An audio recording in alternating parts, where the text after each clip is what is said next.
Hi guys. Yo, magandang gabi sa inyong lahat. Ayan, so ngayon ang ating fountain today ay wala na dahil nawalan na kami ng prime water today. El Nino. Yes, El Nino na. Wala ring mga tubig na naikolekta ang province of Palo dahil province of Palo. Sana all province. Skip ads. Okay. So, Ngayon naman, tayo ay tutungo kung saan naroon si Lapu-Lapu, ang Right. kanyang monumento. well, as we can see today, Ngayon, kami inyong samahan sa ating pagsaliksik sa lugar na sa ito. Lixit. Ayan, so maraming tao ngayon dito na nakikipag-pictures kay together with Lapu-Lapu. Can you see its monument? Yan si Lapu-Lapu, guys. Sa inyong mga nakikita nyo naman na maraming mga taong dumadayo sa lugar na ito. Yes, that's right. Kayo po ay magdala ng isang galong tubig upang hindi kayo mauhaw. Well, as you can see, guys, makikita natin ang Christmas tree. It was made out of flowers. Yan, napakataas ng Christmas tree dito, guys. Alright, this one is so amazing. Ayan naman, guys. So ngayon ay let us look near. Tayo ay tumungo malapit sa ating Christmas tree. Yes, that's right. Wow! Ano itong petals? So as you can see, this Christmas tree is so Made of- tall. Yes. What? This is mosquitero. Napakarami. And this is very tall. Sa tingin mo, ate, gaano kataas ang Christmas tree na ito? Sa tingin ko, ang Christmas tree na ito ay tumataas ng 100. Isang daan. Isang daan? Ang bulaklak. Wow, taas 100 bulaklak. Wow, what if, Ang bulaklak. as you can see inside the Christmas tree is very beautiful. Ayan. Yes, this place is so amazing. Ang punong ito ay gawa sa isang metal Right. at hindi kahoy. So Right. nakikita ninyo na ang kanilang ginawang mga materyales ay isang materyales sa paggawa ng Christmas tree, at ito rin ay gawa sa kulambo. Meron na tayong lamok na nabiktima. Tama. Marami na kanta makakita. Wow. Sa tingin mo, ate, ilang milyon kaya ang nagamit na pera Katulad sa paggawa nito? katulad sa Ghost Project, ito ay hindi kamahalan. Wow. Only 100 pesos. 100 pesos. Right. As we can see naman kasi kay may dapahiya nga din photos. Yes. May dahiya. Let us circle around the Christmas tree let us look deeper. Makikita natin. Wow. Wow. Success ka eh. Bigla kang sumaksis. Oh, wait. Sa lugar na ito ay Pwede ka mag-picture nila.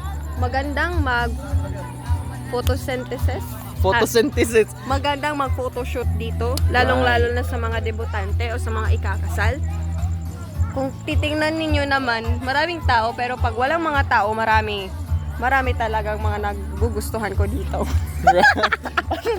Ang gulo. Pero diba, nag-encourage ka ba or anong ginagawa? So that's right, tama nga ang kanyang sinabi. Medyo hindi lang natin naintindihan, kagaya nga kay Bongbong Marcos na hindi natin siya naintindihan. But yet, as we can see ngayon, napakaganda talaga. Napakalaking ribbon ang nasa taas. Ribbon. Yan, naka-ribbon siya, red ribbon. Well, it is so amazing naman. But I can't move on about this Christmas tree dahil makikita nyo talaga dito ang napakaraming bulaklak. Ayan.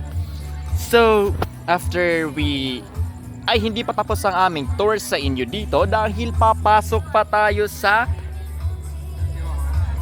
Kapitulyo. Kapitulyo, no? Pumasok na ba sila sa Capitol? Oh! Right, Ang as ating mga my experience kapamilya. inside the Capitolio, napakaganda talaga doon sa loob dahil marami ang mga opisina, and then we rode in the elevator. Yes.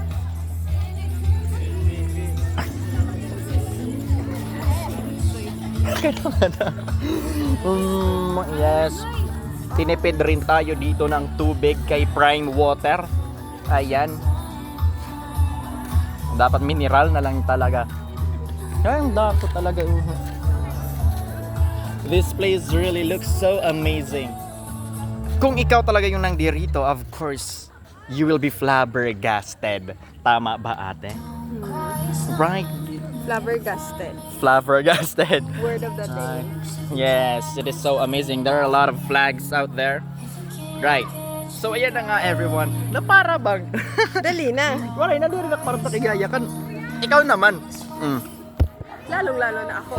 So guys, hindi ko na alam kung ano ang aking maibabalita sa inyo. Kayo na lang magbalita sa sarili ninyo. Tanawin niyo na lang sa... O, tingnan nyo guys dito. Ang galing talaga ng mga... Tingin ko hindi lang ito disenyo. Ito rin ay mayroong representations behind these designs. As you can see, may dalawang leon doon sa standing. Standing. Ayan. Flagpole. Sa flagpole. May dalawang leon. Ito ay nagre-representa bilang Guard. guard. No, oh yes, yan ang guard. Dahil papunta sila sa gera, as you can see, mayroon doon Canyon. kanyon. That's right. Dalawang kanyon. Kanyon yan, Dalawang guys. kanyon. Dalawang kanyon. Ano ba, sa tingin mo, aakyat pa ba tayo dyan o hindi na? Sa tingin ko, tignan natin dito. Alright. Ayan, so marami talaga ang mga flagpole dito. As you can see out there, napakarami nila. Right Wala na here. interview mo ko no after. Ah. Yes, that's right everyone. So, ngayon ay pupunta tayo dito sa itaas at mayroon tayong ipapanayam na isang babae, isang visitor din. Ayan, so now let's go near her. Excuse me, ma'am. Hello! Hi, ma'am. Ano po tayo today? Pwede ko po bang maipanayam kayo? Ay, may nagpipicture. Ayan, pwede ko po ba kayong maipanayam? Pwede. So, ano pong inyong masasabi sa mga tanawin dito sa Palo Capitolio?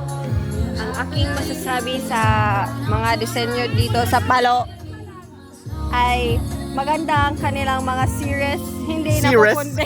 Series, yes. Hindi napupunde. Marami, hindi nasusunog.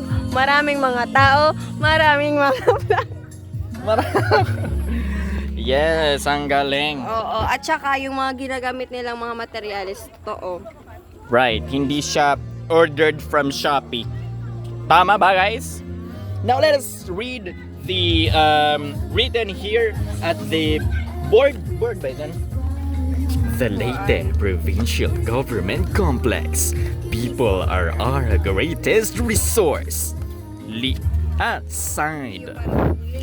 Signed by Leopoldo Dominico L. Betilla, Governor Province of Leyte, from March 17, 2022. Now let us read here. New Leyte Provincial Capitol Palo Leyte inaugurated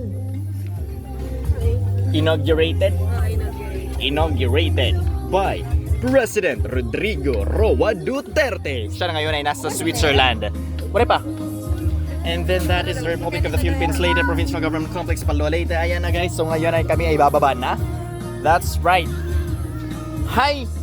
Oh, may hi comments. Any shoutouts? Na para bang naglalive? May pag-live na ba dito sa TikTok? Oh, sige.